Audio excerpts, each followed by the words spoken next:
All this talk about stormwater, can you define it?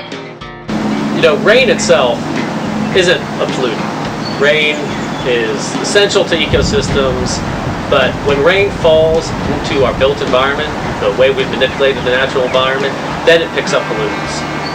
Stormwater itself is a conglomeration of rainwater and pollutants that are picked up from impervious surfaces. It's that runoff that we try to treat in this park. Conventional development, typically you see stormwater being collected into pipes immediately. You're concentrating stormwater into one area, you're increasing the velocity of it and how erosive it can be, and essentially storing it in large detention ponds. Well, this park's a little different. We are treating stormwater quality and managing it at the source in which it touches the ground. We targeted treating various pollutants from sediment to fecal matter, heavy oils and metals that are associated with vehicles. And around these impervious surfaces where these pollutants gather, we created a whole menu of different sustainable items to put in place there. All of our best management practices treat stormwater from impervious surfaces. The green roof is the only one that eliminates the impervious surface and treats stormwater right there on site as it falls into the surface. The green roof is an excellent example of low impact development of how to treat stormwater pollutants at the source, which is more effective. Stormwater pollutants are also treated best in succession. Having smaller nodes of treatment throughout your watershed from upstream to downstream is important to get effective pollutant removal rates. And a green roof plays into that. By essentially eliminating impervious surface, it has a great role in reducing the amount of pollutants further downstream. Alan offered to take us on a tour of some of Rock Mill Park's stormwater features.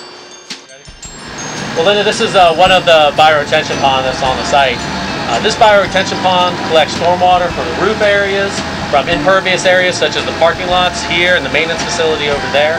Stormwater collects into this basin. While it looks like it's just plants in a hole, there's actually a deep matrix of engineered soil, so that when stormwater hits this area, it infiltrates through that soil matrix. Microbes break down the pollutants, the plants uptake some pollutants as well, and then there's an underdrain underneath that then collects stormwater here and brings it to the constructed wetland further downstream. All while looking beautiful. We tried to get away from traditional development constructs, and we eliminated curb and gutter to the best of our abilities throughout this park. In areas where we did have curb to help cars from going off in areas they shouldn't go, we tried to create perforations. This is a good example. This is a curb and gutter for a parking space for cars to back out and park into, but you can see how we put holes and perforated the bottom of it. Yep. So stormwater, instead of collecting into a central area, sheet flows past here onto this river rock level spreader and into a sand filter right here. This sand filter is about 18 inches of sand. It has an underdrain underneath it, and it collects a lot of stormwater from these impervious surfaces and infiltrates it into the ground. On top, we planted Tasmanian latifolium, which is upland sea oats. This is a plant that's native to Georgia. We decided that this would be an excellent plant since in a sand filter, it's really mimicking its natural condition. Right. Right here, we're standing by one of the constructed wetlands that's out on the site. Essentially, stormwater is treated through 2 or 3 different bioretention cells that enhance swale, a sand filter, a vegetated swale, and a plunge pool by the time it gets here. So this is the last defense of treating stormwater pollutants on the site before it goes into Big Creek itself. One of the educational components of the site is the Green Roof Trial Gardens.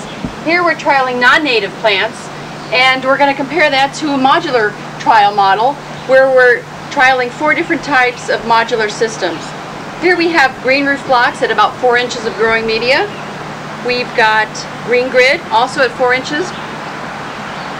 In the middle here, with the grasses in between, we have green tech, currently at about 8.5 inches deep, although with fences they can go up to about 11 inches total. And here is a product by Green Packs, also at about 4 inches deep. Now let's also compare this to the conventional native trial model.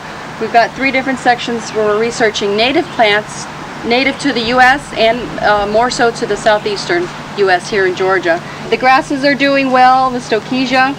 We have even thornless prickly pear as a native, which would be a great plant to have as long as you can support the weight. I based my design of the trial models on some of Janet Faust's previous work. Janet is with JDR Enterprises, who not only donated their drainage materials, but they also cover the construction costs. To top it off, Janet's husband Doug built all 4 of the models.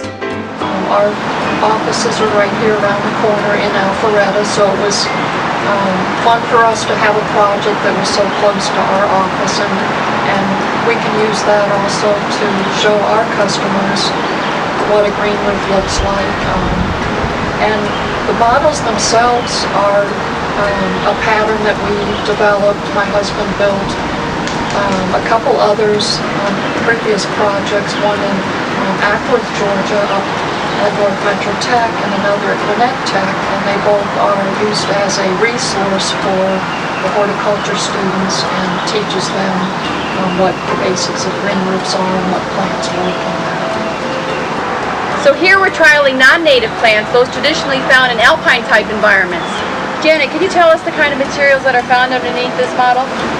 Sure, this is basically a wood frame, treated wood, and we've tried to put together what a regular green roof would actually look like on top of a building. So we've used a EPDM layer as instead of a commercial layer for the waterproofing.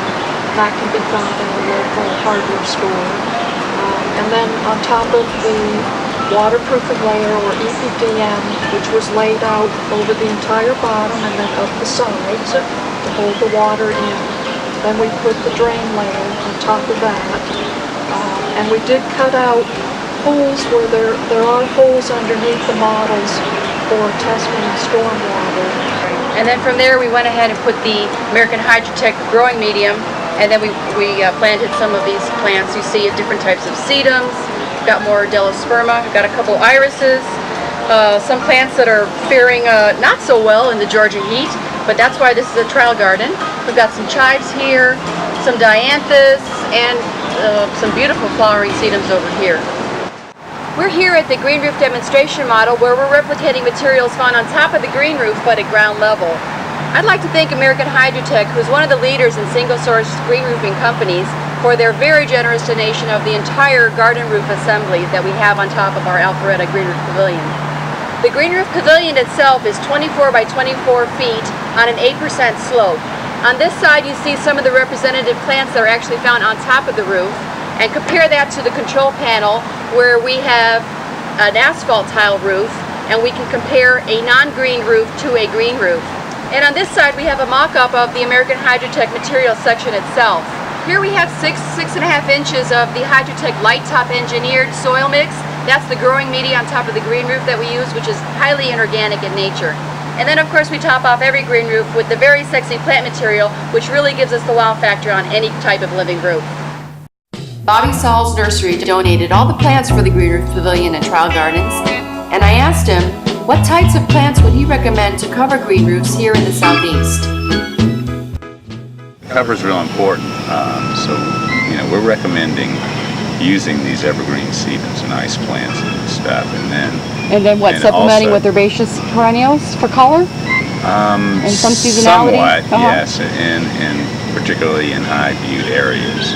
There are some sedums that it is too hot to grow here, but the ice plants, to me, are more adapted and give you a lot more color and a lot more winter interest also. We're also incorporating the Talinum, which will actually give you a lot of bloom in the summer. It goes dormant in the winter, but it also will reseed and tend to fill up your holes. Alliums, the chives, and some of the flowering onions and stuff, but they're real drought tolerant. They'll give you a bloom. The Talinum, like I said, which is a native, because we're always looking for native whenever possible. Native, and your sedum ternatum is. Yeah. And things like, it depends on the height you want, or it can use up there. Remember, you're in a windy situation also. Right.